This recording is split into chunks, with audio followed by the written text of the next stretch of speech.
തീ പിടിച്ചവരുടെ ഇന്നത്തെ പുതിയ എപ്പിസോഡിൽ തമിഴ് ബ്രാഹ്മണനായിരുന്ന ഒരു മനുഷ്യൻ്റെ ജീവിതാനുഭവം, ക്രിസ്തുവിനെ കണ്ടുമുട്ടിയ ആ കഥ നമ്മൾ കേൾക്കുകയാണ്. വൈദ്യനാഥ അയ്യർ ഇപ്പോൾ ദാനിയേൽ വൈദ്യനാഥ അയ്യരാണ്. ജന്മം കൊണ്ട് മാത്രം മലയാളി, തൃശ്ശൂരിൽ ജനിച്ചു. എന്നാൽ പഠിച്ചതും വളർന്നതുമെല്ലാം തമിഴ്നാട്ടിൽ, ചെന്നൈയിൽ.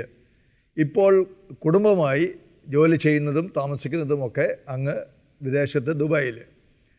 അദ്ദേഹത്തിൻ്റെ തീ പിടിച്ച അനുഭവങ്ങളാണ് ഇന്ന് നമ്മൾ കേൾക്കുന്നത്. ബ്രദറെ, സ്വാഗതം.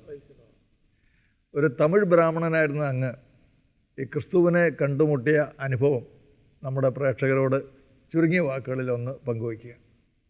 എൻ്റെ ജീവിതത്തിൽ സ്നേഹം എൻ്റെ കുടുംബത്തിൽ നിന്ന് ശരിക്കും അനുഭവിക്കാൻ സാധിക്കാതെ വന്നപ്പോൾ, യുവാക്കളുടെ കൂടെ കൂടിയിട്ട് പല മദ്യപാനത്തിൻ്റെ അടിമപ്പെട്ട് അങ്ങനെ കഴിയുന്ന സമയത്ത് ഒരു ഫ്രണ്ട് മുഖേന ഞാൻ ദിവ്യൻ ധ്യാനമന്ദിരത്തിലേക്ക് 1994 കടന്നു വരികയാണ്. ഈ കുടുംബത്തിൽ നിന്ന് പ്രതീക്ഷിച്ച വിധത്തിലുള്ള സ്നേഹം കിട്ടിയില്ല എന്ന് പറഞ്ഞു. അതെന്തായിരുന്നു? ആ സാഹചര്യം എന്തായിരുന്നു? സാഹചര്യം എന്ന് പറഞ്ഞാൽ അവർക്ക് നോക്കാനുള്ള ഒരു സമയമോ അല്ലെങ്കിൽ അത് ശ്രദ്ധിക്കാനുള്ള ഒരു സമയമോ അവർക്ക് കിട്ടിയിട്ടില്ല. അല്ലെങ്കിൽ കൂടുതലായിട്ട് അത് ശ്രദ്ധിക്കാൻ വേണ്ട വിധത്തിലുള്ള ഒരു കാര്യങ്ങൾ നടന്നിട്ടില്ല. അത് ഞാൻ അനുഭവിച്ചിട്ടുമില്ല. അതിൻ്റെ ഏറെ കുട്ടിക്കാലത്ത് മുറിപ്പെടുത്തിയ ഒരു വിചാരങ്ങളാണ് എൻ്റെ മനസ്സിൽ നിറയെ ഉണ്ടായിരുന്നത്. ദൈവഭക്തിയായിരുന്നു. ഒരുപാട് ദൈവത്തെ ഞാൻ പ്രാർത്ഥിച്ചുകൊണ്ടിരിക്കുന്ന ഒരു വ്യക്തിയാണ്. പക്ഷേ മദ്രാസിൽ പഠിക്കുമ്പോൾ തന്നെ ഈ മദ്യപാനത്തിന് അടിമപ്പെട്ടു എന്ന് തന്നെ പറയാം. അങ്ങനെ ഇരിക്കുന്ന സമയത്ത് എന്തോ ഒരു ശക്തി വന്നതുപോലെ ഒരു ഫ്രണ്ടിൻ്റെ മുഖേനയാണ് 1994 ദിവ്യൻ റിട്രീറ്റ് സെൻറ്റർ എന്നൊരു ഭാഗത്തേക്ക് ഞാൻ കടന്നു വരുന്നത്. അവിടെ എല്ലാവരും അന്നത്തെ ദിവസം ഒരു 7000 ആൾക്കാരോളം അവിടെ ഉണ്ടായിരിക്കും. ധ്യാനമന്ദിരമാണെന്ന് എനിക്കറിയില്ല. എൻ്റെ ഫ്രണ്ടിൻ്റെ അമ്മയാണ് അവിടെ കൊണ്ടുവന്നത്. അവസാനം ബെഞ്ചിൽ എന്നെ പിടിച്ചിരുത്തി. കുറച്ച് കഴിഞ്ഞപ്പോൾ ആ അമ്മേനെ കാണാനില്ല. ഞാൻ അവിടെ ഇരുന്ന് നെടുവീർപ്പ് എടുക്കുകയായിരുന്നു. കാരണം എനിക്ക് മലയാളം അറിയില്ലായിരുന്നു ശരിക്കും. ആരും ഫ്രണ്ട്സ് ഇല്ലായിരുന്നു. അവിടെ ആരോട് എന്ത് ചെയ്യണമെന്ന് അറിയില്ല. ഈ അമ്മേനെ കാണാനുമില്ല. അവിടെയെല്ലാം ഭയങ്കര സ്തുതിച്ചുകൊണ്ടിരിക്കുന്ന സമയം. സ്തുതിപ്പ് എന്താണെന്ന് പോലും എനിക്കറിയില്ല.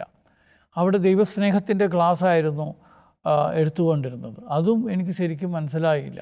ഞാൻ അന്ന് വിചാരിച്ചു ഇതെന്തോ സംഭവമാണ്, എന്താണ് അറിയുന്നില്ല.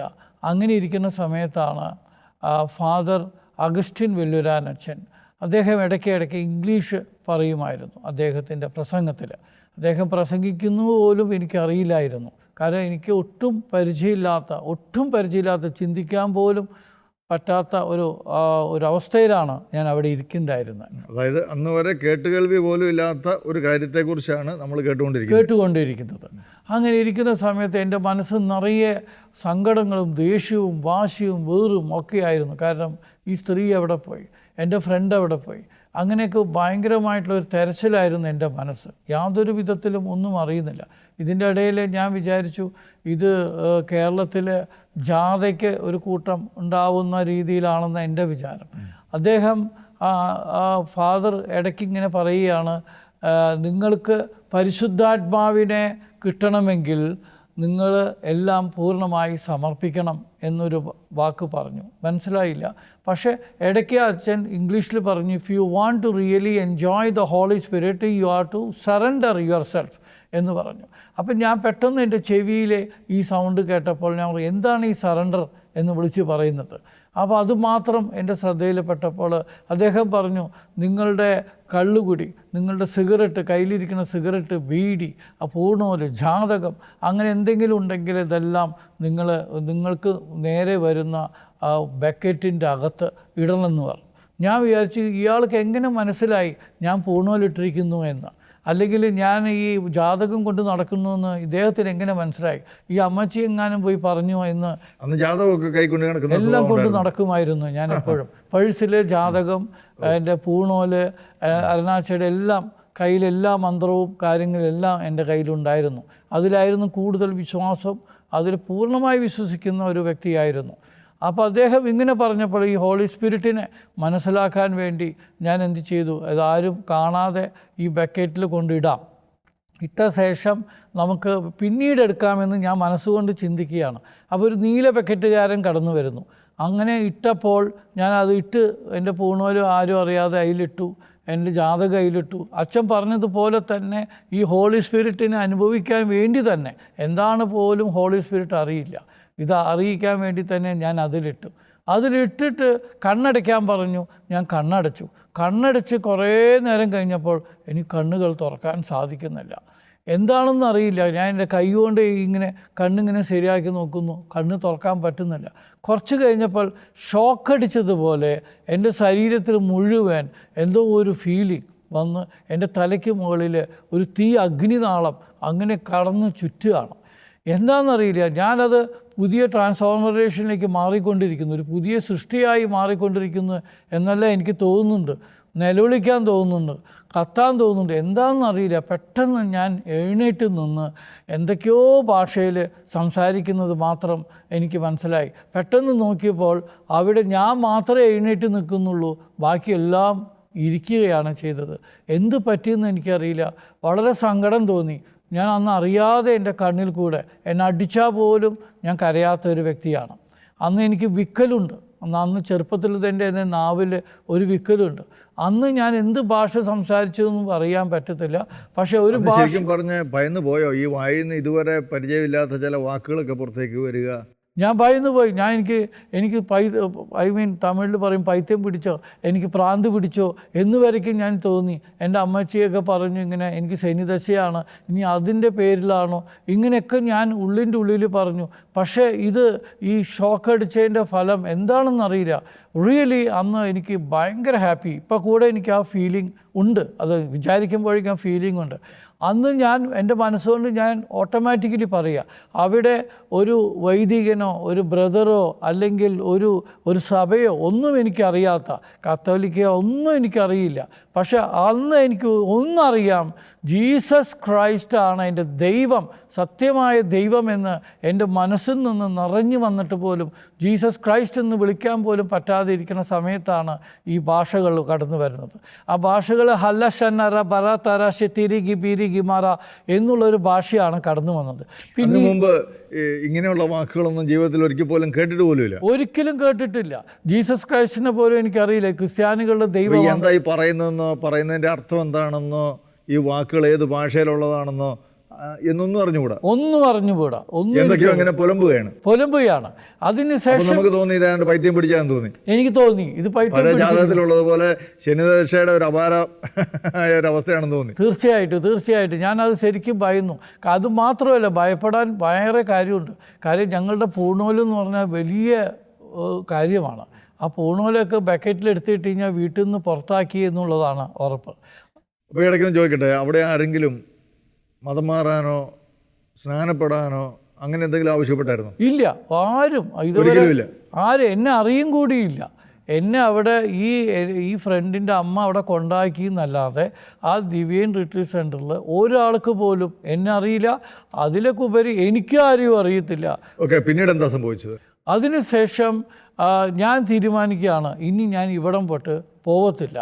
ഇനിയും എനിക്ക് അനുഭവിക്കണം, ജീസസ് ക്രൈസ്റ്റിനെ കാണണം എന്നുള്ളൊരു തോന്നൽ. ആരോട് ചോദിക്കും? അപ്പോൾ ചോദിക്കട്ടെ, ഈ തലയ്ക്ക് മുകളിൽ ഇങ്ങനെ ഒരു അനുഭവമൊക്കെ ഉണ്ടായെന്ന് പറയുന്നു, ഉള്ളിലൊരു വലിയ സന്തോഷമൊക്കെ ഫീൽ ചെയ്തു ആ സമയത്ത്? തീർച്ചയായിട്ടും ആ സന്തോഷത്തിലാണ് ഞാൻ പറയുന്നത്.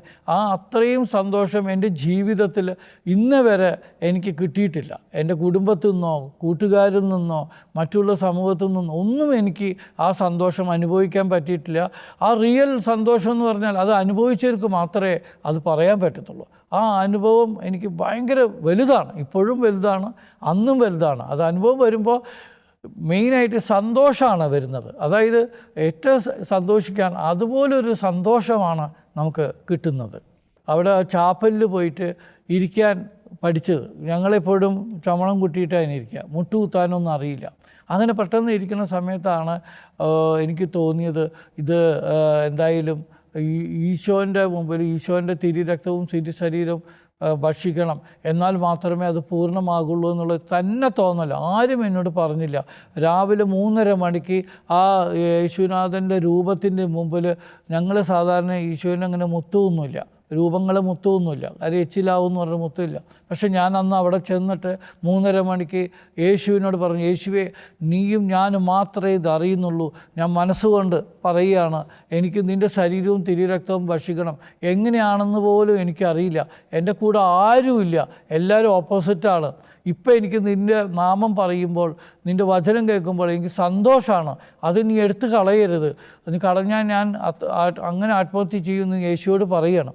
ഞാനത് പറഞ്ഞു കഴിഞ്ഞ് ഏകദേശം ഒരു 1.5 ആഴ്ച കഴിഞ്ഞില്ല, 1.5 ആഴ്ച കഴിയുമ്പോഴേക്കും ഒരു ബ്രദർ വന്നു. അപ്പോൾ ഈ ദിവസങ്ങളിലൊക്കെ ഡിവൈനിൽ ഇങ്ങനെ കണ്ടിന്യൂ ചെയ്തിരിക്കുകയാണ്. വെറുതെ അവിടെ ഇരിക്കുന്ന പ്രസംഗങ്ങൾ കേൾക്കുന്നു, അവിടെ പ്രസംഗം കേൾക്കുക, അവിടെ ആ ചാപ്പലിൽ പോയി മുട്ടുകുത്തിയിരിക്കുക, രാത്രിയിൽ അവിടെ പോയി കിടന്നുറങ്ങുക. എങ്ങനെ പൈസ ഒന്നും ചോദിച്ചില്ലേ? ഒന്നും ചോദിച്ചിട്ടില്ല, ഒരാളും ചോദിച്ചിട്ടില്ല. ആരും പിന്നീടാണ് അവർക്ക് അറിഞ്ഞത്. 1 ആഴ്ച 2 ആഴ്ച കഴിഞ്ഞപ്പോഴാണ് ഇവരാരാ എന്താണെന്ന് അറിഞ്ഞപ്പോഴാണ് ഇവർക്ക് അറിഞ്ഞത്. അങ്ങനെയാണ് പിന്നെ അവിടെ എനിക്ക് ഒരു സീറ്റ് അച്ഛൻ തന്നിട്ട് അവിടെ ഇരുന്നോട്ടെ എന്ന് പറഞ്ഞിട്ട് തരുന്നത്. അങ്ങനെയാണ് ഞാൻ ഈ രാവിലെ 3:30 മണിക്ക് ചോദിക്കുന്ന സമയത്ത് അതിൻ്റെ ഒരു 1.5 ആഴ്ച കഴിഞ്ഞപ്പോഴാണ് ഒരു ബ്രദർ വരുന്നത്. ആ ബ്രദർ സത്യത്തിൽ ആരാണ് എന്താണെന്ന് അറിയില്ല. ആരാണ് വൈദ്യനാഥ് അയ്യർ, പനക്കിലച്ചൻ വിളിക്കുന്നു എന്ന് മാത്രം പറഞ്ഞു. ഒരു പനക്കിലച്ചൻ ആരാന്ന് പോലും എനിക്കറിയത്തില്ല. അവരെല്ലാവരും കൊണ്ടുപോയി അവിടെ ചെന്നു. അപ്പോൾ പനക്കിലച്ചൻ പെട്ടെന്ന് ഇങ്ങോട്ട് വരാൻ പറഞ്ഞു. ഇങ്ങോട്ട് വന്നിട്ട് തലയിൽ കൈ വെച്ചിട്ട് പറഞ്ഞു, നിൻ്റെ ബാപ്റ്റിസം, അതായത് മാമോദിസ, ഈ വരുന്ന ഡിസംബർ 24-ാം തീയതി നിശ്ചയിച്ചിരിക്കണമെന്ന് പറഞ്ഞു. എനിക്കത് ഷോക്കായി. കാരണം ഇത് അച്ഛനും അറിയത്തില്ല, ഞാൻ ആരോടും പറഞ്ഞിട്ടില്ല. ഇത് ദൈവത്തിനോട് മുമ്പിൽ മാത്രമേ ഞാൻ പറഞ്ഞിട്ടുള്ളൂ. അപ്പോൾ എനിക്കത് എനിക്ക് സഹിക്കാൻ പറ്റാത്ത ഷോക്കായി. കാരണം എൻ്റെ പ്രാർത്ഥന ദൈവം കേട്ടു, എൻ്റെ സന്തോഷം ദൈവം എനിക്ക് തരികയാണ്. ഇത്രയും വലിയ സന്തോഷം ദൈവം എനിക്ക് തരുന്നു എന്ന് പറഞ്ഞപ്പോൾ എനിക്ക് ഭയങ്കര സന്തോഷമായി. അച്ഛൻ പറഞ്ഞു, നീ പേര് കണ്ടുപിടിച്ചു വെച്ചോ, 24-ാം തീയതി എന്ന് പറഞ്ഞു. എനിക്ക് സന്തോഷം കൊണ്ട് തുള്ളിച്ചാടാൻ തുടങ്ങി. അതിൻ്റെ 1996-ലാണ് 94 എൻ്റെ ഡിസംബർ 24-ാം തീയതി അച്ഛൻ്റെ പനക്കിലച്ഛൻ്റെ കയ്യിൽ നിന്നും ഡാനിയൽ വൈദ്യനാഥൻ എന്ന പേരിൽ എനിക്ക് മാമോദിസ അവിടെ നിന്ന് കിട്ടി. അവിടെ ഞാൻ വളരെ സന്തോഷമായി, ആത്മീയമായി, പ്രാർത്ഥനയോടുകൂടി അവിടെ ഇരിക്കുകയായിരുന്നു. പെട്ടെന്നാണ് എനിക്കൊരു വിസ ഇവിടുന്ന് ഷാർജയിൽ നിന്ന് ഒരു വിസിറ്റിംഗ് വിസ വന്നത് പനക്കിലച്ഛൻ്റെ റൂമിൽ. അത് എൻ്റെ ഒരു ഫ്രണ്ടിൻ്റെ കെയർ ഓഫിൽ അവർ അന്വേഷിച്ചിട്ട് ടെക്നിക്കൽ, ഞാൻ IT എഞ്ചിനീയർ ആയതുകൊണ്ട് അവരെ കൊണ്ടുപോകണമെന്ന് പറഞ്ഞു. IT എഞ്ചിനീയർ ആയിരുന്നു. അതെ. അപ്പോൾ അങ്ങനെ കൊണ്ടുവന്നു. അപ്പോൾ എനിക്ക് ഒരിക്കലും പോണ്ട. എനിക്ക് ഇത്രയും നല്ല വിദ്യാഭ്യാസവും ജോലി സാധ്യതകളൊക്കെ ആ കാലഘട്ടത്തിൽ ഉണ്ടായിരുന്നിട്ടും അന്ന് വേറെ ജോലിക്കോ കാര്യങ്ങൾക്കോ ഒന്നും ശ്രമിച്ചിരുന്നില്ലേ? ഞാൻ ജോലിയിലായിരുന്നു. ഞാൻ മദ്രാസിൽ പാനസോണിക് കമ്പനിയിൽ ടെക്നീഷ്യനായിരുന്നു. ശരി. മദ്രാസിൽ. അവിടെ നിന്നാണ് നമ്മൾ ഈ വഴി തെറ്റി പോയിട്ട് പിന്നീടാണ് ഒരു ഫ്രണ്ട് മൂലം നമ്മളിങ്ങനെ കടന്ന് നാട്ടിലേക്ക് തന്നെ വരുന്നത്. അന്ന് മലയാളം ഒട്ടും അറിയില്ല, ഇങ്ങനെയൊന്നും സംസാരിക്കാനേ പോലും അറിയില്ല. ഈ വിസിറ്റിംഗ് വിസയിൽ അങ്ങ് ഷാർജയിലെത്തി. ഷാർജയിലെത്തിയത് അപ്പോൾ അച്ഛൻ പറഞ്ഞു, നീ പോ. അപ്പം ഞാൻ അച്ഛനോട് പറഞ്ഞു, അച്ഛാ, ഞാൻ കാല് പിടിച്ച് പറഞ്ഞു, എനിക്ക് വൈദികനായാൽ മതി അച്ഛാ, കാശ് ഞാൻ അങ്ങോട്ട് തരാം, എന്തെങ്കിലും എന്നെ വൈദികനാക്കണം. അപ്പോൾ അച്ഛൻ പറഞ്ഞു, നീ വൈദികനാവില്ല, നീ കടൽ താണ്ടി പോകും എന്ന് അച്ഛൻ പറഞ്ഞു. ഞാൻ അന്ന് അച്ഛനോട് എനിക്ക് ഒരു വിഷമമുണ്ടായി. അച്ഛൻ എന്താ ഇങ്ങനെ പറയുന്നത്, അച്ഛൻ ആരാ തീരുമാനിക്കാൻ, വൈദികനാവില്ല എന്നൊക്കെ എൻ്റെ മനസ്സിൽ തോന്നിയ ഒരു തോന്നലാണ്. പക്ഷേ വിസിറ്റിങ്ങിൽ പോയി അന്ന് മുതൽ എനിക്ക് കഷ്ടകാല, ഭയങ്കര സങ്കടം. ഞാൻ കഷ്ടകാലം എന്ന് പറയുക, വിസിറ്റിങ്ങിൽ വന്ന് എനിക്കൊരു റൂം കിട്ടിയത് ഒരു ആംഗ്ലോ ഇന്ത്യൻ്റെ കെയർ ഓഫിലാണ് എനിക്ക് കിട്ടിയത്. ആ റൂം വന്നിട്ട് ഒരു ലേഡി എടുത്തിരിക്കുന്ന റൂമായിരുന്നു. പക്ഷേ അവിടെ ഒരു 2 ബെഡാണ് അവിടെ ഇട്ടിരിക്കുന്നത്. പക്ഷെ നമ്മളെപ്പോഴും രാവിലെ പ്രാർത്ഥനയും ആ പാട്ടും ഈ ആത്മീയ വെളിച്ചത്തിൽ ഇരുന്നിട്ട് നമ്മൾ പെട്ടെന്ന് ഇതിലേക്ക് കടന്നു വരുമ്പോൾ അവിടെ ആകെപ്പാടെ സിഗരറ്റ് വലിയും മദ്യപാനം എല്ലാം ചീട്ടുകളിയൊക്കെ ഉള്ളതാണ്. വേശ്യാവൃത്തി വരെ അവിടെ ഉണ്ടായിരുന്നു. എനിക്ക് സഹിക്കാൻ പറ്റത്തില്ല. ഞാൻ അച്ഛനെ വിളിച്ചിരുന്നു. വെളിച്ചത്തിൽ നിന്ന് വീണ്ടും ഇരുട്ടിലോട്ട് പോയ ഒരു ഫീലായിപ്പോയി. വളരെ കഷ്ടമായി. എന്നെ തള്ളി പറഞ്ഞതാണോ ദിവയിൽ നിന്നും എന്താ മനസ്സിലായില്ല. ഞാൻ അതുപോലും ചിന്തിച്ചു പോയി. ഞാൻ പനക്കിലച്ഛനെ വിളിച്ചിട്ട് ഞാൻ പറഞ്ഞു, എനിക്ക് അവിടെ വരണ അച്ഛാ, അവിടെ വേണ്ട അച്ഛാ, അവിടെ തന്നെ ഇരിക്കണം, ദൈവത്തിന് നിന്നെപ്പറ്റി വലിയൊരു പദ്ധതിയുണ്ട്, അവിടെ ഇരിക്കുമെന്ന് പറഞ്ഞു.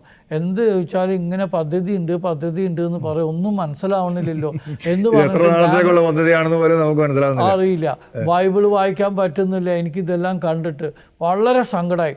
ഞാൻ എന്തായാലും ശരി, ബൈബിൾ ഇങ്ങനെ തുറക്കാൻ പറ്റുന്നില്ല. ബൈബിൾ ഇങ്ങനെ വെച്ചിട്ട്, ബൈബിളിൻ്റെ കൈയിൻ്റെ മേലെ ഞാൻ വെച്ചിട്ട്, കർത്താവേ, നിന്നോട് ഞാൻ അന്ന് 3:30 മണിക്ക് ഞാൻ പ്രാർത്ഥിച്ചപ്പോൾ നീ മാത്രം അറിഞ്ഞിട്ട് എനിക്ക് നീ തന്നതുപോലെ അതേ വിശ്വാസത്തിൽ ഞാൻ പ്രാർത്ഥിക്കുകയാണ്. കർത്താവേ, ഇവിടം തൊട്ട് എന്നെ എങ്ങനെയും നീ രക്ഷിക്കണം. നീ ദിവയിലും മാത്രമേ എനിക്ക് ശരണുള്ളൂ, അവിടെ തിരിച്ചു വരണ്ടെന്നാണല്ലോ പറഞ്ഞത്. പ്രാർത്ഥിച്ചിട്ട് 3-ാം പക്കം വേറൊരു ബ്രദർ അവിടെ വന്ന് ആരാണ് ഡാനിയൽ എന്ന് ചോദിച്ച് വരികയുണ്ടായി. അത് വരാൻ കാരണം അദ്ദേഹത്തിൻ്റെ പേരും ഡാനിയൽ എബ്രഹാം ആയിരുന്നു.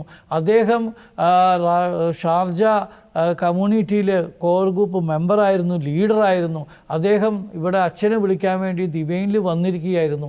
അപ്പോൾ അച്ഛൻ, പനക്കരച്ഛൻ ചോദിക്കുകയാണ്, എൻ്റെ ഒരു പയ്യൻ അവിടെ ഉണ്ടല്ലോ, നീ കണ്ടുവോ, ശ്രദ്ധിക്കണം കേട്ടോ എന്ന് പറഞ്ഞ് വിട്ട് അതിൻ്റെ തലേ ദിവസമാണ് അദ്ദേഹം ഇവിടെ വന്ന് എന്നോട് ഇവിടെ ചോദിക്കുന്നത്, ഈ കമ്പനിയിൽ ഡാനിയൽ വൈദ്യനാഥൻ ആരാന്നിട്ട്. അദ്ദേഹം അപ്പോഴെ തന്നെ എന്നെ പിടിച്ചു കൊണ്ടിരുന്നു. ഞാൻ ആ ജോലി അവിടുന്ന് മാറുന്നു, അദ്ദേഹത്തിൻ്റെ വീട്ടിലേക്ക് താമസം തരുന്നു. അവിടുന്ന് എല്ലാ UAE-യിലും എന്നെ കൊണ്ടുപോകുന്നു, ശുശ്രൂഷയ്ക്ക് കൊണ്ടുപോകുന്നു, ദൈവ ശുശ്രൂഷയ്ക്ക് കൊണ്ടുപോകുന്നു. അന്ന് എനിക്ക് വളരെ സന്തോഷമായി. റാസൽ ഖൈമ എന്ന് പറഞ്ഞ സ്ഥലം, അവിടെ പള്ളിയൊന്നുമില്ല. അന്ന് അവരുടെ ഒരു വീട്ടിലാണ് പ്രാർത്ഥന. അന്നൊരു വെള്ളിയാഴ്ച ദിവസം എന്നെ വിളിച്ച് കൊണ്ടുപോയി അവിടെ സാക്ഷ്യം പറയാൻ വേണ്ടി വിളിച്ചു കൊണ്ടുപോയി. അങ്ങനെ ഞാൻ സാക്ഷ്യമെല്ലാം പറഞ്ഞിട്ട് തിരിച്ചു വന്നപ്പോൾ അവിടുത്തെ നഴ്സുമാരും അവിടുത്തെ കൂട്ടായ്മയാണ്. അതിനെ തിരിച്ചു വന്നപ്പോൾ റാസൽ ഖൈമയിൽ നിന്ന് ഒരു ലേഡി എന്നെ വിളിച്ചിട്ട് ഇങ്ങനെ, എൻ്റെ കല്യാണം കഴിക്കാൻ പോകുന്ന ഒരു കുട്ടിയുടെ നായര, അവർ നഴ്സാണ്, അവരോട് ഇങ്ങനെ അവിടുത്തെ സാക്ഷ്യം കേട്ട ഒരു ചേച്ചി പറഞ്ഞു, കഴിഞ്ഞ പ്രാവശ്യം ഒരു വൈദ്യനാഥ അയ്യർ വന്നിരുന്നു, സാക്ഷ്യം നന്നായിരുന്നു, നീ കേട്ടിരുന്നോ എന്ന് പറഞ്ഞ് അവരോട് പറഞ്ഞു. അപ്പോൾ അവർക്ക് ഭയങ്കര വിശ്വാസമൊന്നും ഉണ്ടായിരുന്നില്ല. കാരണം അവളുടെ അനിയത്തിക്ക് ചൊവ്വാദോഷവും കല്യാണമൊന്നും ആവാതെ അപ്പന് സുഖമില്ലാതെ ഇരിക്കുന്ന സമയത്താണ്. എന്തായാലും ആ ബ്രദറിനെ ഒന്ന് വിളിച്ചു നോക്കുമെന്ന് പറഞ്ഞപ്പോൾ ഞാൻ ഷാർജയിലാണ്. അങ്ങനെ അവരെന്നെ വിളിച്ചു. അങ്ങനെ വിളിച്ചപ്പോൾ പരിചയപ്പെട്ടു. വിളിച്ചപ്പോൾ ഇങ്ങനെ അപ്പന് പ്രാർത്ഥിക്കണം എന്ന് പറഞ്ഞു. ഞാൻ പറഞ്ഞു, പ്രാർത്ഥിക്കാം, ദൈവം കുർബാനയിൽ എനിക്ക് ഭയങ്കര ഇഷ്ടമാണ്, ഞാൻ കുർബാനയിൽ സമർപ്പിച്ച് പ്രാർത്ഥിക്കാം കേട്ടോ എന്ന് പറഞ്ഞു. പ്രാർത്ഥിച്ചിട്ട് പറയാം, എന്തെങ്കിലും മെസ്സേജ് പറയാൻ പറ. അങ്ങനെ പറയാനൊന്നും പറ്റില്ല, ഞാൻ ദൈവത്തോട് പ്രാർത്ഥിക്കാം. ദൈവമാണ്. അന്ന് ഞാനൊരു കാര്യം പറഞ്ഞു, ദൈവം ഇടപെടും, തീർച്ചയായിട്ടും എനിക്ക് തന്ന സന്തോഷം നിങ്ങൾക്ക് ദൈവം തന്നിരിക്കും എന്നുള്ള ഉറപ്പോടുകൂടി ഞാൻ പോയി ദൈവത്തോട് ഇത് അങ്ങനെ കൊണ്ടുപോയി അങ്ങനെ ആ കുർബാനയിൽ, ആ ബലിയർപ്പണത്തിൽ ഞാൻ അങ്ങനെ സമർപ്പിച്ചു. പണ്ട് എനിക്ക് കിട്ടിയ കൃപ അതായിരുന്നു. അതായത് കുർബാനയിൽ ഇങ്ങനെ അച്ഛൻ എടുത്തിട്ട് പരിശുദ്ധാത്മാവ് എഴുന്നള്ളി വരട്ടെ എന്ന് പറയുമ്പോൾ ഞാൻ പറയും, കർത്താവേ, ഈ പരിശുദ്ധാത്മാവ് അങ്ങോട്ട് ചെല്ലട്ടെ, അവിടെ സുഖമില്ലാതെ ഇരിക്കുകയാണ്, അങ്ങോട്ട് ചെല്ലണേ എന്ന് പറഞ്ഞിട്ട് ഞാൻ പ്രാർത്ഥിക്കുമായിരുന്നു. ഞാൻ അത് പ്രാർത്ഥിച്ചിട്ട് ഞാനങ്ങനെ വിട്ടു. രണ്ടാമത്തെ ദിവസം എന്നെ വിളിച്ചിട്ട് പറഞ്ഞു, ബ്രദറെ, എൻ്റെ അച്ഛൻ എണീറ്റിരിക്കുന്നു ബ്രദറെ, ഇങ്ങനെ സുഖമായി എന്ന് പറഞ്ഞപ്പോൾ ഞാൻ വിചാരിച്ചു പ്രാർത്ഥന ദൈവം കേൾക്കാൻ തുടങ്ങി, കേൾക്കുന്നുണ്ടെന്ന് പറഞ്ഞു. എൻ്റെ ഉള്ളിൽ ഒരു ശാന്തതയും അതിനൊരു മെച്ചേർഡ് ദൈവം തന്നതുപോലെ എനിക്ക് തോന്നി. അപ്പോൾ കുറച്ചും കൂടി ദൈവത്തിൻ്റെ കൂടെ അടുക്കണം, ദൈവത്തിൻ്റെ കൂടെ ആയിരിക്കണം എന്ന് പറഞ്ഞിട്ടുള്ള ഒരു തോന്നൽ അവിടെ നിന്ന് വന്നു. കല്യാണം കഴിക്കണമെന്ന് അന്ന് വിചാരിച്ചിട്ടേ ഇല്ല. അപ്പോൾ ഈ സ്നേഹമാണ് കല്യാണം കഴിക്കാൻ പോകുന്ന പെണ്ണിൻ്റെ പേര്. ആ പെണ്ണ് ഈ നായർ സ്ത്രീയുടെ കൂടെ നടക്കുന്ന ഒരു ബ്രദറുണ്ട്, പോൾ മിറാണ്ട ബ്രദർ. വേഗം പ്രാർത്ഥനയൊക്കെ അറേഞ്ച് ചെയ്യുന്ന ആൾക്കാരാണ് റാസൽ ഖൈമയിൽ. അദ്ദേഹം ഇങ്ങനെ പറഞ്ഞു, നിനക്ക് കല്യാണമൊന്നും വേണ്ട കൊച്ചെ, എങ്ങനെ നടന്നാൽ എങ്ങനെയാണ്, നല്ലൊരു പയ്യനുണ്ട്, അവനോട് ഞാൻ ചോദിക്കാം എന്ന് പറഞ്ഞ് അങ്ങനെ ആ ബ്രദറാണ് എന്നോടിത് പുട്ടപ്പ് ചെയ്ത്. ഞാനിത് പനക്കരച്ചനോട് പറഞ്ഞു. പനക്കരച്ചൻ പറഞ്ഞു, this is the time for you, so you stay there എന്ന് പനക്കരച്ചൻ പറഞ്ഞപ്പോൾ എനിക്ക് സങ്കടം ദേഷ്യമൊക്കെ വന്നു. കാരണം അങ്ങനെയാണ് ഓൺ വിസിറ്റിംഗ് വിസയിൽ 2000 അവിടുത്തെ വിസിറ്റിംഗ് വിസയിൽ ജോലിക്ക് പോലും അവിടെ പോകാൻ പാടില്ല. എന്നാലും ആ വിസിറ്റിങ്ങിൽ ഈ കുട്ടീനെ എനിക്ക് ദൈവം കല്യാണം കഴിച്ച് തരുന്നത്. അത് കഴിഞ്ഞിട്ട് അതിന് ശേഷമാണ് ദൈവം എനിക്കൊരു ബിസിനസ് തരുന്നത്. അതിന് ശേഷം ഇപ്പോൾ കല്യാണം കഴിക്കുമ്പോൾ ഇങ്ങനെ ഒരു ചിന്തയൊന്നും വന്നില്ലേ? ഇപ്പോൾ ഈ സാക്ഷ്യമൊക്കെ ഇങ്ങനെ പറഞ്ഞ് നടക്കുന്നു, വരുമാനമൊന്നുമില്ല, ജീവിക്കാൻ മാർഗമൊന്നുമില്ല, ഇനിയിപ്പോൾ കല്യാണം കൂടെ കഴിച്ചു കഴിഞ്ഞാൽ എങ്ങനെ ജീവിക്കും, അങ്ങനെയുള്ള ഒരു ചിന്തയൊന്നും അന്ന് മനസ്സിലായി? ചിന്തയുണ്ടായിരുന്നു. എന്താ ഞാൻ ചെയ്യേണ്ടത്, ഞാനല്ലേ വൈഫിനെ നോക്കേണ്ടത്, നമുക്കൊരു വരുമാനം വേണ്ടേ എന്ന് എൻ്റെ ഉള്ളിൽ ആദ്യം എല്ലാവരോടും പറയും, കർത്താവിനോട് പറയുക ഒക്കെ ഉണ്ടായി. പക്ഷേ ഇനി ഭാര്യ നേഴ്സ് ആയതുകൊണ്ട് ആ ശമ്പളം ഉണ്ടല്ലോ, അങ്ങനൊരു ചിന്ത ഒരിക്കലും ചിന്തിച്ചിട്ടില്ല. അപ്പോൾ അത് മാരേജ് കഴിക്കുമ്പോൾ തന്നെ അച്ഛൻ ആ മാരേജിൻ്റെ സമയത്ത് ചോദിക്കുന്ന ചോദ്യം ഇതായിരുന്നു, നീ എന്ത് കണ്ടിട്ടാണ് അവളെ കല്യാണം കഴിക്കാൻ പോണേ എന്നുള്ളൊരു ചോദ്യം വരെ പുട്ടപ്പ് ചെയ്തിട്ടുണ്ടായിരുന്നു അച്ഛൻ. അതേ സമയം തന്നെ അവളോടും ചോദിക്കുന്നുണ്ടായിരുന്നു. ഞാൻ പറഞ്ഞു, എനിക്ക് ദൈവം എന്ത് തന്നാലും ഞാൻ. അപ്പം വൈഫ് പറഞ്ഞു, എൻ്റെ ചേട്ടന് ദൈവം തിരഞ്ഞെടുത്ത ഒരു മകനായതുകൊണ്ട് ജോലി ഉണ്ടെങ്കിലും ഇല്ലെങ്കിലും ഇനി ജോലി വേണ്ട, അവർ വചനം പറയാൻ വേണ്ടിയിട്ടാണ് ദൈവം ഉദ്ദേശിക്കുന്നത്, എനിക്കത് കാശും വേണ്ട, ഒന്നും വേണ്ട എന്ന് ഇപ്പോഴും ഇന്നും നിലവിളിച്ച് പറയുന്ന ഒരു ഭാര്യയാണ് കർത്താവ് എനിക്ക് തന്നത്. മാത്രമല്ല, ഞാൻ പല ബിസിനസ്സും ചെയ്തിട്ട് അതൊന്നും പച്ച പിടിച്ചതുമില്ല. കാരണം ഒരുപാട് കാര്യങ്ങൾ നന്നായി നടന്നു, അതിൻ്റെ ഇടയിൽ ഒരുപാട് പ്രാരാബ്ദങ്ങൾ ചെയ്യേണ്ടി വന്നു. എന്നിരുന്നാൽ പോലും അതിനെല്ലാം ദൈവം എന്നെ അതിന് മാത്രം കരുവാക്കി. പക്ഷെ ഇപ്പോൾ അത് ദൈവം വളരെ എന്താ പറയുക, ഫുൾ ശുശ്രൂഷ മേഖല. അങ്ങനെ ഈ വിസിറ്റിംഗ് വിസയിൽ നിൽക്കുമ്പോൾ തന്നെ അവിടെ വെച്ച് വിവാഹം നടന്നു. പിന്നീട് എങ്ങനെയായിരുന്നു മുൻപോട്ടുള്ള കാര്യങ്ങൾ? അതിനുശേഷമാണ് ഞാൻ ഈ വിസിറ്റിംഗ് വിസയുടെ കാലാവധി കഴിഞ്ഞ് കഴിഞ്ഞപ്പോൾ വൈഫിൻ്റെ വിസയിലേക്ക് കടന്നു വരികയാണ്. കല്യാണം കഴിഞ്ഞാൽ വൈഫിൻ്റെ വിസയിലേക്ക് വരാം. നമുക്കൊരു ഡിപ്പെൻഡറായി വൈഫിൻ്റെ വിസയിലേക്ക് വരുന്നു. വൈഫിൻ്റെ വിസയ്ക്ക് ശേഷം ആണ് വീണ്ടും ഞാൻ ഈ ഒരു ബിസിനസ് റാസൽ കൈമയിൽ തുടങ്ങുന്നത്. എന്ത് ബിസിനസ് തുടങ്ങിയത്? IT ബിസിനസ് തന്നെ. Software business, hardware business. ചെറിയ കടയിലാണ് ബിസിനസ് തുടങ്ങുന്നത്. അത് വളർന്ന് LLC ആയി 4 പേർക്ക് ശമ്പളം കൊടുക്കുന്ന രീതിയിൽ ഞാൻ വളർന്നു. ദൈവം എന്നെ വളർത്തി. കമ്പനി തുടങ്ങിയപ്പോൾ ഒരാൾ എന്നെ അറിയാതെ തന്നെ, സ്പോൺസർ ഒരിക്കലും മാറ്റാൻ പാടില്ല, ആ സ്പോൺസർ എന്നെ അറിയാതെ തന്നെ മാറ്റി, പൈസ കൊടുത്ത് മാറ്റി, എൻ്റെ ചെക്ക് അവൻ്റെ കയ്യിലാക്കി വെച്ച് ജയിലിലേക്ക് കടന്നു പോകുവാൻ തക്ക വിധം വരയ്ക്കും എനിക്ക് പ്രശ്നമുണ്ടായി. പക്ഷെ അന്ന് ഞാൻ മാതാവിനോട് കളഞ്ഞ് ഇവർക്ക് വേണ്ടി യാതൊരു ദേഷ്യമില്ലാതെ ഞാൻ പ്രാർത്ഥിച്ചു, വീട്ടിലിരുന്ന് പ്രാർത്ഥിച്ചു. 3ാമത്തെ കൊന്ത ചൊല്ലുന്നതിന് മുമ്പ് എൻ്റെ വീട് ഡോറ് തുറന്ന് ഈ മനുഷ്യൻ തന്നെ ചെക്ക് എൻ്റെ കയ്യിൽ കൊണ്ടുതരുന്ന ഒരു ഇതാണ് ഞാൻ കണ്ടത് എൻ്റെ ജീവിതത്തിൽ. ആ ഒരു അന്നത്തെ ദൈവം എൻ്റെ പ്രാർത്ഥന കേൾക്കുന്ന ആ വലിയൊരു ശക്തി എൻ്റെ കയ്യിലുള്ളത് കൊണ്ട് ഞാൻ വീണ്ടും എന്ത് പ്രശ്നമുണ്ടെങ്കിലും ആർക്ക് പ്രാർത്ഥിക്കാനും അവർ നടന്നുകൊണ്ടിരിക്കുന്നു. അപ്പം ഞാനിങ്ങനെ പെട്ടെന്ന് എനിക്ക് അത് കഴിഞ്ഞപ്പോൾ പിന്നെയുള്ള പ്രലോഭനം വന്നത് ഫേഷ്യൽ പാരലൈസായി. ഫേഷ്യൽ പാരലൈസ് എന്ന് പറയുമ്പോൾ എന്താ സംഭവിച്ചത്? അതെന്ന് പറഞ്ഞാൽ പെട്ടെന്ന് ഈ കണ്ണുകൾ അടയ്ക്കാൻ പറ്റുന്നില്ല, വായ തുറക്കാൻ പറ്റുന്നില്ല, സംസാരിക്കാൻ പറ്റുന്നില്ല, ഇവിടെയെല്ലാം നീരായി, ഒന്നും അനങ്ങത്തില്ല, കംപ്ലീറ്റ് പാരലൈസായി, സെമി പാരലൈസായി. അപ്പോൾ അത് അമേരിക്കൻ ഒരു ഡോക്ടറെ അടുത്ത് കൊണ്ടുപോയപ്പോൾ അവർ കംപ്ലീറ്റ് ചെക്കപ്പ് ചെയ്തിട്ട് പറഞ്ഞു, ഇനി വിത്തിൻ 2-3 മന്ത്സിൽ ഇത് മൊത്തം തളർന്നു പോകും. കംപ്ലീറ്റ് അവർ പറഞ്ഞു. വേദന എന്ന് പറഞ്ഞാൽ അസാധ്യ വേദന, നരമ്പിൽ 10,000 ആണി കുത്തുന്ന വേദന. അപ്പോൾ വൈഫിന് ഭയങ്കര പ്രാർത്ഥനയാണ്, വൈഫിന് നല്ല വിശ്വാസമുണ്ട്, എനിക്കും വിശ്വാസമുണ്ട്. പക്ഷെ വേദന സഹിക്കാൻ വയ്യ. ഞാൻ അങ്ങനെ കിടക്കുക, ഞാൻ നിനക്കൊരു അടിമയായിപ്പോയില്ലോ, ഞാൻ നിനക്കൊരു ഭാരമായിപ്പോയില്ലോ എന്ന് പറഞ്ഞുകൊണ്ട് ഞാൻ എന്നെ എങ്ങനെയും എവിടെയെങ്കിലും കൊണ്ടുവിട്ടേക്ക് എന്ന് പറയുമ്പോൾ, ചേട്ടൻ ഇങ്ങനെ പറയില്ലേ, ചേട്ടന് വിശ്വാസമില്ലേ, പ്രാർത്ഥിക്കുക എന്ന് പറഞ്ഞപ്പോഴേക്കും ഞാൻ ആ സമയത്ത് കാണുന്നത് യേശുക്രിസ്തുവിൻ്റെ കയ്യിൽ ആണി അടിക്കുന്ന ഭാഗമാണ് എൻ്റെ മുഖത്തേക്ക് വരുന്നത്. അത്രയ്ക്കും വേദനയില്ലല്ലോ എന്ന് പറഞ്ഞപ്പോൾ വെരി നെക്സ്റ്റ് ഡേ ആ ദർശനം കണ്ടതിൻ്റെ നെക്സ്റ്റ് ഡേ ഒരു സാധാരണ ഫിസിയോതെറാപ്പിക്കാരൻ ആൾ പറഞ്ഞു, ഡാനിയലിനെ എൻ്റെ അടുത്തേക്ക് വിടും, ഞാൻ കാട്ടിത്തരാം എന്ന് പറയുമ്പോൾ അത് ദൈവസ്വരമായി എനിക്ക് കേട്ടു. അവിടെ പോയ വിത്തിൻ 1 വീക്കിൽ ഈ അമേരിക്കൻ ഡോക്ടർ പറഞ്ഞതെല്ലാം മാറ്റിക്കൊണ്ട് കംപ്ലീറ്റ് 1 വീക്കിൽ ഞാൻ ശരിയാവുകയാണ് ചെയ്യുന്നത്. അങ്ങനെ 2 പ്രാവശ്യം ശരിക്കും ആ ദർശനത്തിൽ കണ്ടത് തന്നെ അവന്റെ മുറിവിനാൽ നിങ്ങൾ സൗഖ്യമുള്ളവരാക്കപ്പെട്ടിരിക്കുന്നു. തീർച്ചയായിട്ടും അത് തന്നെ സംഭവിച്ചു. തീർച്ചയായിട്ടും അത് തന്നെ, ആ വചനം അത് തന്നെ മാംസമായി പറ്റും. അതായത് യേശുവിൽ വിശ്വസിക്കുന്നവൻ നീ രക്ഷപ്രാപിക്കുക മാത്രമല്ല, അവന് ഏറ്റുപറഞ്ഞാൽ നിൻ്റെ കുടുംബം രക്ഷപ്രാപിക്കുമെന്ന് ഞാൻ നിങ്ങളുടെ മുമ്പിൽ ഉദാഹരണമാണ്. അത് ഞാൻ നേരത്തെ ഇപ്പോൾ തന്നെ പറയാം. അതിനു വേണ്ടി നമ്മൾ യേശുവിൻ്റെ അടുത്ത്, യേശുവിനെ നമുക്ക്, ഞാൻ പറയണത് കേട്ട് യേശുവിനെ എല്ലാവർക്കും അറിയാൻ സാധിക്കും. അനുഭവിക്കുന്നത് നമ്മൾ ആ ദൈവത്തിൻ്റെ ഇതിൽ വെച്ചിട്ടാണ്. അങ്ങനെ എനിക്ക് അവിടെ നിന്ന് നല്ല ഉയർവായി.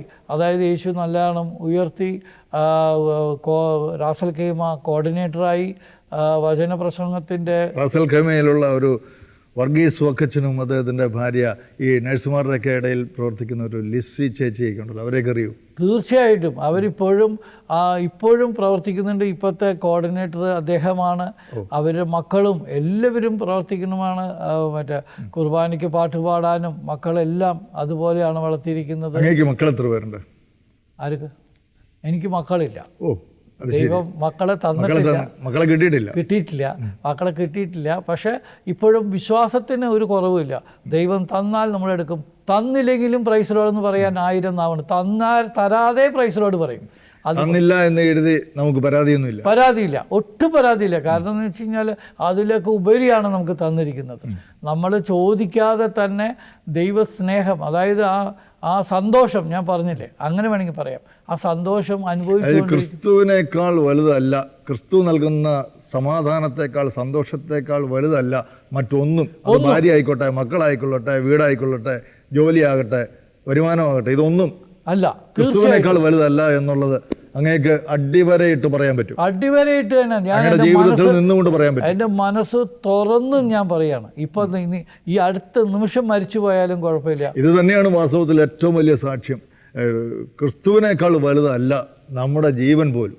ഒരിക്കലുമല്ല.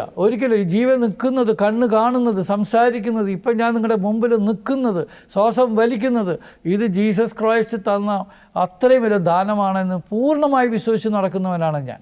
ഇതൊരു അന്ധമായ ഒരു മതഭ്രാന്തൊന്നുമല്ലല്ലോ. ഒരിക്കലുമില്ല. ഇത് മതമേ അല്ല. ജീസസ് ക്രൈസ്റ്റ് ഒരു മതമായിട്ട് ഒരിക്കലും പറയരുത്.